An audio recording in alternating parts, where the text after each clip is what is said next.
नमस्कार दोस्तों, स्वागत है आप सभी का आपके अपने YouTube चैनल सुनो भक्तों में। आज की इस वीडियो में हम जानेंगे कि माँ सरस्वती की उत्पत्ति कैसे हुई, बसंत पंचमी पर्व का महत्व, बसंत पंचमी के दिन को सरस्वती की पूजा का शुभ मुहूर्त। तो वीडियो में आगे बढ़ने से पहले चैनल को सब्सक्राइब करें और वीडियो पसंद आए तो वीडियो को लाइक करें और शेयर करें। बसंत पंचमी या श्री पंचमी एक हिंदू त्यौहार है। इस दिन लोग माँ सरस्वती की पूजा करते हैं और अधिक ज्ञानवान होने की प्रार्थना करते हैं। चाहे वे कवि हों या लेखक, गायक हो या नृत्यकार, गुरु हो या छात्र, सब दिन का प्रारंभ माँ सरस्वती की वंदना से करते हैं। माघ महीने की शुक्ल पंचमी को बसंत पंचमी के नाम से जाना जाता है। बसंत की शुरुआत इस दिन से होती है। पुराणों में माँ सरस्वती की उत्पत्ति को लेकर भिन्न भिन्न मत मिलते हैं। हिंदू धर्म के दो ग्रंथों सरस्वती पुराण और मत्स्य पुराण में सृष्टि के रचयिता ब्रह्मा का अपनी ही बेटी सरस्वती से विवाह करने का प्रसंग है, जिसके फलस्वरूप इस धरती के पहले मानव मनु का जन्म हुआ। सरस्वती पुराण के अनुसार सृष्टि की रचना करते समय ब्रह्मा ने सीधे अपने वीर्य से सरस्वती को जन्म दिया था। इसलिए ऐसा कहा जाता है कि सरस्वती की कोई माँ नहीं, केवल पिता ब्रह्मा थे। स्वयं ब्रह्मा भी सरस्वती के आकर्षण से खुद को बचाकर नहीं रख पाए और उन्हें अपनी अर्धांगिनी बनाने पर विचार करने लगे। सरस्वती ने अपने पिता की इस मनोभावना को भांप कर उनसे बचने के लिए चारों दिशाओं में छिपने का प्रयत्न किया, लेकिन उनका हर प्रयत्न बेकार साबित हुआ। इसलिए विवश होकर उन्हें अपने पिता के साथ विवाह करना पड़ा। ब्रह्मा और सरस्वती करीब 100 वर्षों तक एक जंगल में पति पत्नी की तरह रहे। इन दोनों का एक पुत्र भी हुआ, जिसका नाम रखा गया था स्वयंभू मनु। पुराण में यह कथा थोड़ी सी भिन्न है। मत्स्य पुराण के अनुसार ब्रह्मा के 5 सिर थे। कालांतर में उनका 5वां सिर काल भैरव ने काट दिया था। कहा जाता है कि जब ब्रह्मा ने सृष्टि की रचना की तो वह इस समस्त ब्रह्मांड में अकेले थे। ऐसे में उन्होंने अपने मुख से सरस्वती, सांध्य, ब्रह्मी को उत्पन्न किया। ब्रह्मा अपनी ही बनाई हुई रचना सरस्वती के प्रति आकर्षित होने लगे और लगातार उन पर अपनी दृष्टि डाले रखते थे। ब्रह्मा की दृष्टि से बचने के लिए सरस्वती चारों दिशाओं में छिपती रही, लेकिन वह उनसे नहीं बच पाई। इसलिए सरस्वती आकाश में जाकर छिप गई, लेकिन अपने 5वें सिर से ब्रह्मा ने उन्हें आकाश में भी खोज निकाला और उनसे सृष्टि की रचना में सहयोग करने का निवेदन किया। सरस्वती से विवाह करने के पश्चात सर्वप्रथम स्वयंभू मनु को जन्म दिया।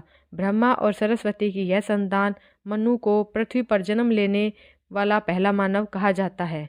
सृष्टि के प्रारंभिक काल में भगवान विष्णु की आज्ञा से ब्रह्मा जी ने मनुष्य योनि की रचना की, परंतु वह अपने सर्जना से संतुष्ट नहीं थे। तब उन्होंने विष्णु जी से आज्ञा लेकर अपने कमंडल से जल को पृथ्वी पर छिड़क दिया, जिससे पृथ्वी पर कंपन होने लगा और एक अद्भुत शक्ति के रूप में चतुर्भुजी सुंदर स्त्री प्रकट हुई, जिनके एक हाथ में वीणा एवं दूसरा हाथ वर मुद्रा में था। वहीं अन्य दोनों हाथों में पुस्तक एवं माला थी। जब इस देवी ने वीणा का मधुर नाद किया तो संसार के समस्त जीव जंतुओं को वाणी प्राप्त हो गई। तब ब्रह्मा जी ने उस देवी को वाणी की देवी सरस्वती कहा। सरस्वती को बागीश्वरी, भगवती, शारदा, वीणावादनी और वाग्देवी सहित अनेक नामों से पूजा जाता है। संगीत की उत्पत्ति के कारण वह संगीत की देवी भी हैं। वसंत पंचमी के दिन उनके जन्मोत्सव के रूप में भी मनाते हैं। अर्थात ये परम चेतना सरस्वती के रूप में हमारी बुद्धि, प्रज्ञा तथा मनोवृत्तियों की संरक्षिका हैं। हम में जो आचार और मेधा है, उसका आधार भगवती सरस्वती ही है। पुराणों के अनुसार श्री कृष्ण ने सरस्वती से प्रसन्न होकर उन्हें वरदान दिया था कि वसंत पंचमी के दिन तुम्हारी भी आराधना की जाएगी, और तभी से इस वरदान के फलस्वरूप भारत देश में वसंत पंचमी के दिन विद्या की देवी सरस्वती की पूजा होने लगी, जो कि आज तक जारी है। आइए अब वसंत पंचमी के पौराणिक महत्व के बारे में जानते हैं। सर्वप्रथम तो वसंत पंचमी का दिन हमें त्रेता युग से जोड़ता है। रावण द्वारा माँ सीता के हरण के बाद भगवान श्री राम उनकी खोज में दक्षिण दिशा की ओर बढ़े। जिन जिन स्थानों पर वे गए थे, उनमें से एक स्थान दंडकारण्य भी था। यहीं सबरी नामक भील भी रहती थी। दंडकारण्य का यह क्षेत्र इन दिनों गुजरात और मध्य प्रदेश में फैला है। गुजरात के डांग जिले में वह स्थान है जहाँ सबरी माँ का आश्रम था। वसंत पंचमी के दिन ही प्रभु श्री राम यहाँ आए थे। उस क्षेत्र के वनवासी आज भी एक शिला को पूजते हैं, जिसके बारे में उनकी श्रद्धा है कि श्री राम आकर यहीं बैठे थे। वहाँ सबरी माता का मंदिर भी है।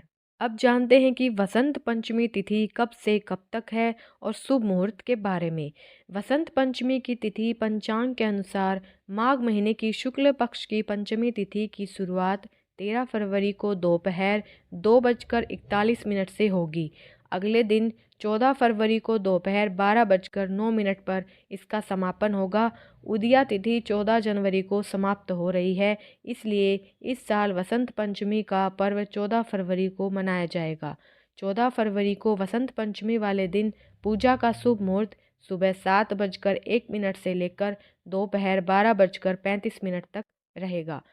धन्यवाद। आशा करती हूँ वीडियो में दी गई जानकारी आपको पसंद आई होगी। जय माँ सरस्वती।